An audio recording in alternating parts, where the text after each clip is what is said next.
के 7 बज रहे हैं और 2 फ्रेंड्स शिप्रा और तान्या मस्ती करते हुए लॉन्ग ड्राइव पर एक जंगल के बीचों बीच बने रोड पर। रेडियो में गाना बज रहा था, मेरे ख्वाबों में जो आए। तान्या गाने सुनते हुए बोली, यार शिप्रा, थोड़ा और तेज चलाओ ना। शिप्रा जीप ड्राइव करते हुए बोली, ओके तान्या। ये बोल शिप्रा रेडियो तेज कर देती है। तान्या बोली, अब आया मजा। और वो फिर गाना गाने लगती है, ख्वाबों में जो आए आके मुझे छेड़ जाए। तभी उन्हें अपने रास्ते के बीच एक छोटी सी पहाड़ी दिखी। शिप्रा पहाड़ी की तरफ देखते हुए बोली, ये पहाड़ी यहाँ कैसे? पहले तो नहीं थी। कहीं हम रास्ता तो नहीं भटक गए? तान्या एक्साइट होकर बोली, चलो फिर जंगल सफारी का ही मजा लिया जाए। शिप्रा भी एक्साइट होकर बोली, यस, इसका मजा ही कुछ और होगा। दोनों लड़कियां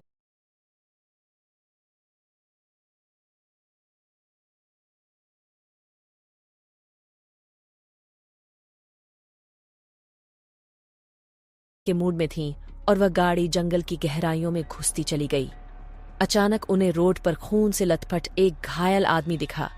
शिप्रा और तान्या जीप से उतरकर उस घायल की तरफ बढ़ने लगी। तभी उल्लुओं और सियारों की आवाजों से जंगल गूंज उठा था। तान्या थोड़ा डर कर बोली, उफ, यह कितनी डार्वनी आवाजें हैं। शिप्रा झुककर उसकी नब्ज देखी और बोली, यार ये तो जिंदा है, इसकी नब्ज चल रही है, हमें इसे अस्पताल ले जाना चाहिए। तभी शिप्रा को पेड़ों के झुरमुट से भयानक लाल आंखें उसे घूरती दिखी। शिप्रा डर से बोली, आस, वहां कुछ है। तान्या शिप्रा के पास आते हुए बोली, क्या हुआ? शिप्रा हकलाते हुए बोली, काकसिकी, कुछ है वहां। जी, जल्दी से इसे लेकर चलो। दोनों ने उस घायल को जैसे तैसे उठाकर अपनी गाड़ी की पिछली सीट पर रखा और जिस रास्ते आए थे उधर ही गाड़ी मोड़ ली। लेकिन शिप्रा थोड़ा परेशान होकर बोली, धत्त तेरे की, उस रास्ते को जमीन खा गई या आसमान? अभी तो आए थे, सब बदल कैसे गया? तभी जंगल में तेज आंधी तूफान शुरू हो गया। तान्या बाहर देखते हुए बोली, मुझे तो बहुत डर लग रहा है, जहां भी बस्ती दिखे वहीं उतर जाते हैं। शिप्रा जीप ड्राइव करते हुए बोली, हां, इस घायल को फर्स्ट एंड करके वहीं छोड़ देंगे, फिर जल्दी से घर निकल जाएंगे। तभी दूर उन्हें कुछ रोशनी नजर आई। तान्या जिस तरफ से रोशनी नजर आ रही थी उस तरफ देखते हुए बोली, सामने से रोशनी आ रही है, लगता है वहां कोई रहता है। शिप्रा तान्या की बात पर बोली, हां, वहां चलते हैं। कुछ दूर जाने पर उन्हें सामने एक हवेली दिखी। गाड़ी की हेडलाइट की रोशनी में शिप्रा की नजर हवेली पर लिखे नाम पर पड़ी, राम नारायण सिंह। शिप्रा खुश होकर बोली, अरे ये तो मेरे पूर्वजों की हवेली है, इस पर मेरे दादाजी का नाम लिखा हुआ है, दादाजी ने बताया था, पर वो हमेशा यहां आने से हम सबको रोकते रहे। शिप्रा ने जीप का हॉर्न बजाया, जिसे सुनकर एक आदमी हवेली से बाहर आता। वह शिप्रा को देखकर चौंक गया। शिप्रा की तरफ चौंकर देखते हुए बोला, अरे आप छोटी मालकिन? शिप्रा उसकी बात सुनकर चौंक गई। शिप्रा बोली, तुम मुझे कैसे पहचानते हो? तुम हो कौन? वो आदमी बोला, हम शमशेर हैं छोटी मालकिन, अब आपको नहीं पहचानेंगे तो किसको पहचानेंगे?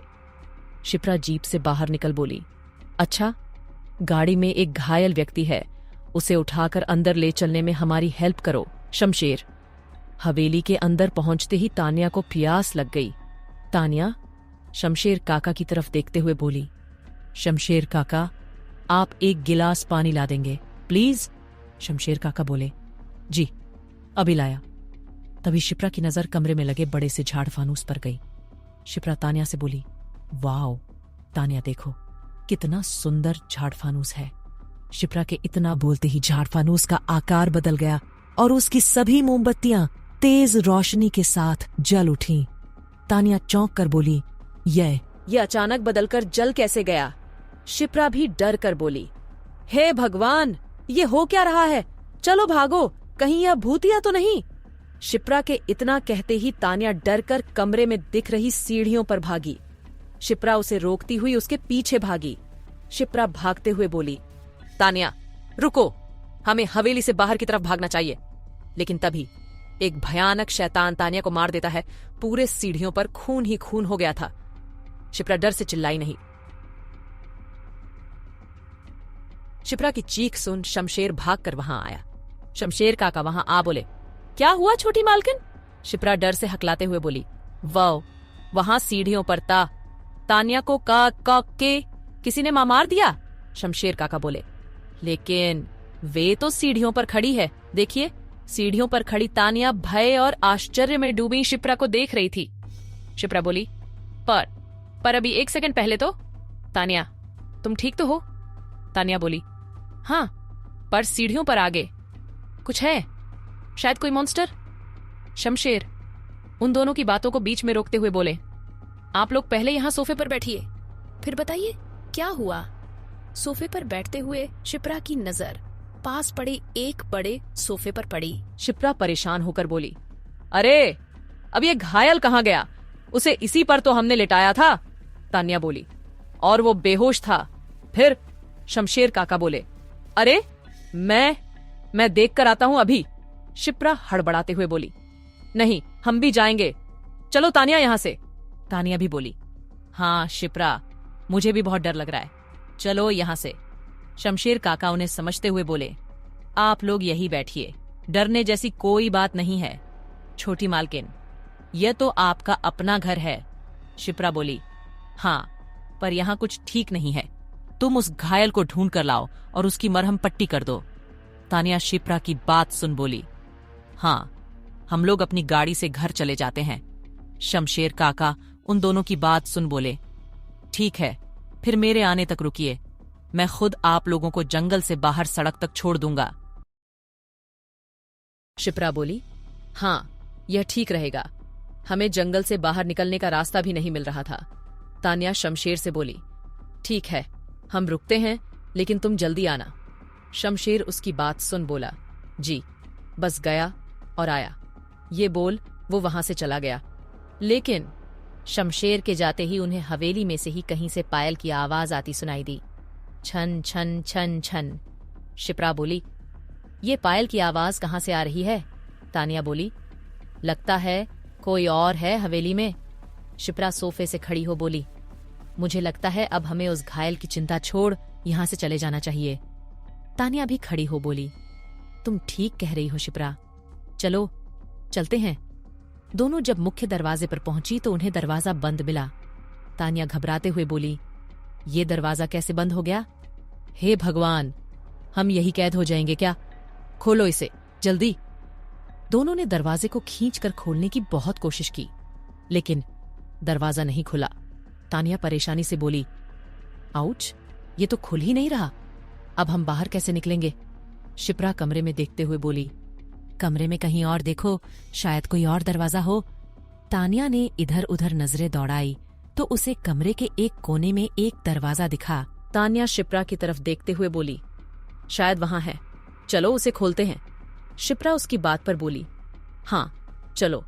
हल्के धक्के से ही वह दरवाजा तेज आवाज के साथ खुल गया और दरवाजा खुलते ही धूल का एक झोंका सा आया जिससे दोनों की आंखें मिंच गईं और तभी कुछ गिरने की आवाज आई।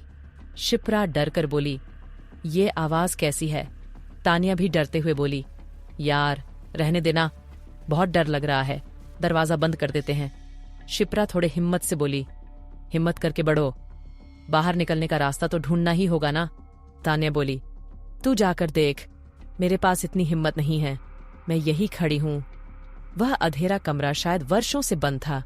धूल के गुब्बार के साथ बिल्ली के रोने की आवाज और मकड़ियों की मौजूदगी ने माहौल डरावना कर दिया। धूल का गुब्बार छटने पर शिप्रा डर से बोली, इतने सारे ताबूत किसने रखे और क्यों? शिप्रा के इतना कहते ही ताबूतों में लगे शीशे चमकने लगे और उस अंधेरे कमरे में उजाला हो गया। अचानक शिप्रा कमरे में रखे एक बड़े से ताबूत से टकरा गई। शिप्रा के मुंह से दर्द से निकला, आउच!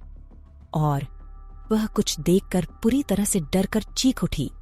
ताबूत में रखा कंकाल अपना एक हाथ उठाकर हंस रहा था। ही ही ही ही ही ही ही ही ही ही। शिप्रा की चीख सुनकर बाहर खड़ी तान्या चिल्लाई। तान्या बोली, बाहर आ जाओ शिप्रा, बाहर आओ जल्दी। अचानक हॉल में रखी मोमबत्तियां बुझ गईं और पूरा माहौल तबलों की थाप और घुंघरुओं की आवाज से भर गया। छनन छनन छूम छूम छुन, त्रिकीट था, धा धा त्रिकीट त्रिकीट, त्रिकीट त्रिकीट था।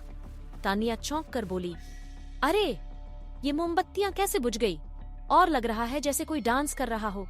ये सब हो क्या रहा है? शिप्रा की बच्ची, जल्दी बाहर आ। तभी तबले और घुंघरुओं की आवाज बंद हो गई और हॉल में किसी के भारी कदमों से चलने की आवाज सुनाई देने लगी। तानिया घबराते हुए बोली, हे भगवान, हे भगवान, मुझे लग रहा है जैसे हॉल में कोई चल रहा हो। ये तबले और घुंघरुओं की आवाज सुनाई देने के बाद अचानक बंद कैसे हो गई? उधर उस कमरे में किसी अहस्य शांति ने शिप्रा के हाथों को जकड़ लिया था। शिप्रा डर से बोली, ये क्या हो गया है मेरे हाथों को? ऐसा लग रहा है जैसे किसी ने जकड़ लिया हो और छोड़ भी नहीं रहा। आ आ आ। अचानक एक तेज आवाज के साथ शिप्रा का हाथ छूट गया और वो फर्श पर गिर गई। अचानक फर्श पर गिरने से शिप्रा के मुंह से आ निकल जाता है और फिर शिप्रा को पूरे कमरे से ताबूतों के कंकालों के हंसने की आवाजें सुनाई देने लगी। ही ही ही ही ही ही। शिप्रा डर और घबराहट में बोली, नहीं नहीं नहीं ही ही। शिप्रा तेजी से दरवाजे की ओर भागी। दरवाजे की तरफ भागते हुए शिप्रा ने मुड़कर पीछे देखा तो अब वह कमरा पूरा ही खाली था। सारे ताबूत गायब हो गए थे। शिप्रा पूरे कमरे को देखते हुए बोली, अरे वो ताबूत कहाँ चले गए? अगले ही पल जैसे ही उसने कमरे से बाहर निकलना चाहा, सामने के हास्य देखकर उसकी आंखें फटी रह गईं। सामने किसी राजकुमारी सी वेशभूषा में उसकी एक हमशक्ल खड़ी थी और आसपास का सारा हास्य बदला हुआ था।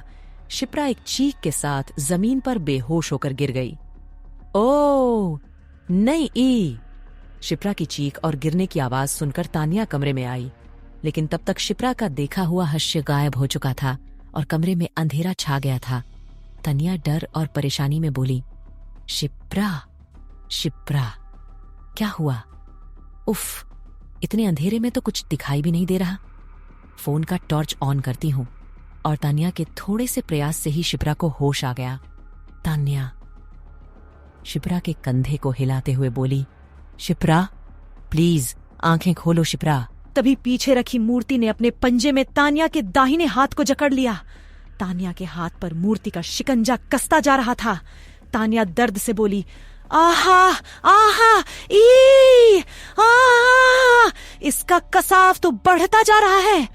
तभी एक काली बिल्ली कहीं से छलांग लगाकर आई और उसने मूर्ति के हाथ पर अपना एक पंजा मारा और तुरंत उस मूर्ति ने तानिया का हाथ छोड़ दिया।